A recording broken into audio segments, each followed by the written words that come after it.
Big boss Kannada season 10 ಶೋನಲ್ಲಿ ಒಂದಲ್ಲ ಒಂದು ವಿವಾದಗಳು ಬ್ಯಾಕ್ ಟು ಬ್ಯಾಕ್ ವಿವಾದ ಆಗ್ತಿರೋದಕ್ಕೆ ಕಾರಣ ಏನು? ಆರ್ಯವರ್ಧನ್ ಗುರೂಜಿ ಅವರು ಈ ಬಗ್ಗೆ ಏನಂತಾರೆ? ಬಿಗ್ ಬಾಸ್ ಕನ್ನಡ 10 ಶೋನಲ್ಲಿ ಪದೇ ಪದೇ ಒಂದಲ್ಲ ಒಂದು ಸಮಸ್ಯೆಗಳು, ಕಾಂಟ್ರವರ್ಸಿಗಳು ಆಗುತ್ತಲೇ ಇವೆ.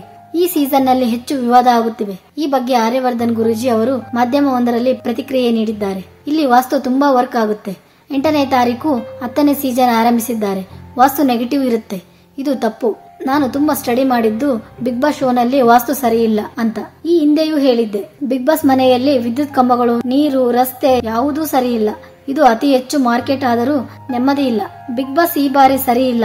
ಒಂದಲ್ಲ ಒಂದು ಸಮಸ್ಯೆ ಬರುತ್ತಿವೆ. ಒಂದು ವಯಸ್ಸಿನವರು ಬಿಗ್ ಬಾಸ್ ಶೋ ಅನ್ನು ನೋಡುತ್ತಿಲ್ಲ. ಬಿಗ್ ಬಾಸ್ ಶೋನಲ್ಲಿ ಇನ್ನೂ ಕಷ್ಟ ಇದೆ. ಒಂದಲ್ಲ ಒಂದು ಕೇಸ್ ನಡೆಯುತ್ತಲೇ ಇವೆ ಎಂದು ಆರ್ಯವರ್ಧನ್ ಗುರೂಜಿ ಅವರು ಹೇಳಿದ್ದಾರೆ. ಬಿಗ್ ಬಾಸ್ ಮನೆಯಲ್ಲಿ ವಾಸ್ತು ಸರಿ ಇಲ್ಲ. 100ಕ್ಕೆ 100ರಷ್ಟು ಸಮಸ್ಯೆ ಬರುತ್ತಿವೆ.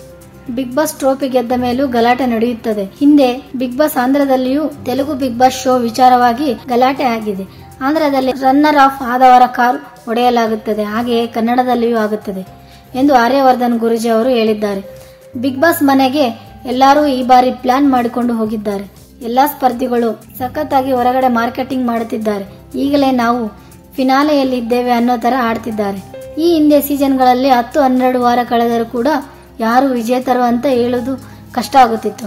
ಆದರೆ ಈ ಬಾರಿ ನಾವು ಈಗಲೇ ಯಾರು ಗೆಲ್ತಾರೆ ಅಂತ ಭವಿಷ್ಯ ಹೇಳಬಹುದು. ಈ ಬಾರಿ ಮಹಿಳೆ ಬಿಗ್ ಬಾಸ್ ಗೆಲ್ಲುವ ಸಾಧ್ಯತೆ ಇದೆ. ವರ್ತೂರ್ ಸಂತೋಷ್ ಅವರು ಬಿಗ್ ಬಾಸ್ ಟ್ರೋಫಿ ಗೆದ್ದರೂ ಅಚ್ಚರಿ ಇಲ್ಲ. ಮೀನರಾಶಿ ಅವರು ಟ್ರೋಫಿ ಪಡೆಯಬಹುದು. ವರ್ತೂರ್ ಅವರದ್ದು ಮೀನರಾಶಿ ಅಂತ ಆರ್ಯವರ್ಧನ್ ಗುರೂಜಿ ಹೇಳಿದ್ದಾರೆ. ಆರಂಭದಲ್ಲಿ ವರ್ತೂರ್ ಸಂತೋಷ್ ಅವರು ಹುಲಿ ಉಗುರು ಧರಿಸಿದ್ದಾರೆ ಎನ್ನುವ ಆರೋಪದಡಿಗೆ ಜೈಲಿಗೆ ಹೋಗಿದ್ದು ಬಂದರು. ಜಾತಿ ನಿಂದನೆ ಮಾಡುವ ಪದವನ್ನು ಬಳಸಿದ್ದಕ್ಕೆ ತನಿಷಾ ಕುಪ್ಪಂಡ ವಿರುದ್ಧ ಕೇಸ್ ದಾಖಲಾಯಿತು. ಬಿಗ್ ಬಾಸ್ ಮನೆಯಲ್ಲಿ ಕ್ವಾರಂಟೈನ್ ವೇಳೆ ನನಗೆ ಅಧಿಕಾರಿಗಳು ಚಿತ್ರ ವಿಚಿತ್ರ ಹಿಂಸೆ ನೀಡಿದರು ಅಂತ ಡ್ರೋನ್ ಪ್ರತಾಪ್ ಅವರು ಆರೋಪ ಮಾಡಿದ್ದರು. ಕಣ್ಣಿಗೆ ಸೋಪಿನ ನೀರು ತಾಕಿದ್ದರಿಂದ ಸಂಗೀತ ಡ್ರೋನ್ ಪ್ರತಾಪ್ ಅವರು ಆಸ್ಪತ್ರೆಗೆ ಹೋಗಿ ಬಂದರು. ಕಾಲಿಗೆ ಪೆಟ್ಟು ಮಾಡಿಕೊಂಡು ತನಿಷಾ ಕುಪ್ಪಂಡ ಕೂಡ ಆಸ್ಪತ್ರೆಗೆ ಹೋಗಿ ಬಂದರು. ಈಗ ಫುಡ್ ಪಾಯ್ಸನ್ ಆಗಿದೆ ಎಂದು ಡ್ರೋನ್ ಪ್ರತಾಪ್ ಕೂಡ ಆಸ್ಪತ್ರೆಗೆ ಹೋಗಿ ಬಂದರು. ಹೀಗೆ ನೋಡ್ತಾ ಇರಿ GL ಮೀಡಿಯಾ ನ್ಯೂಸ್ ಕನ್ನಡ ಅಪ್ಡೇಟ್ಸ್ಗಾಗಿ. ಹಾಗೆ ಲೈಕ್ ಮಾಡಿ, ಶೇರ್ ಮಾಡಿ, ಕಮೆಂಟ್ ಮಾಡಿ, ಪ್ಲೀಸ್ ಸಬ್ಸ್ಕ್ರೈಬ್ ಮಾಡಿ. Thank you for watching.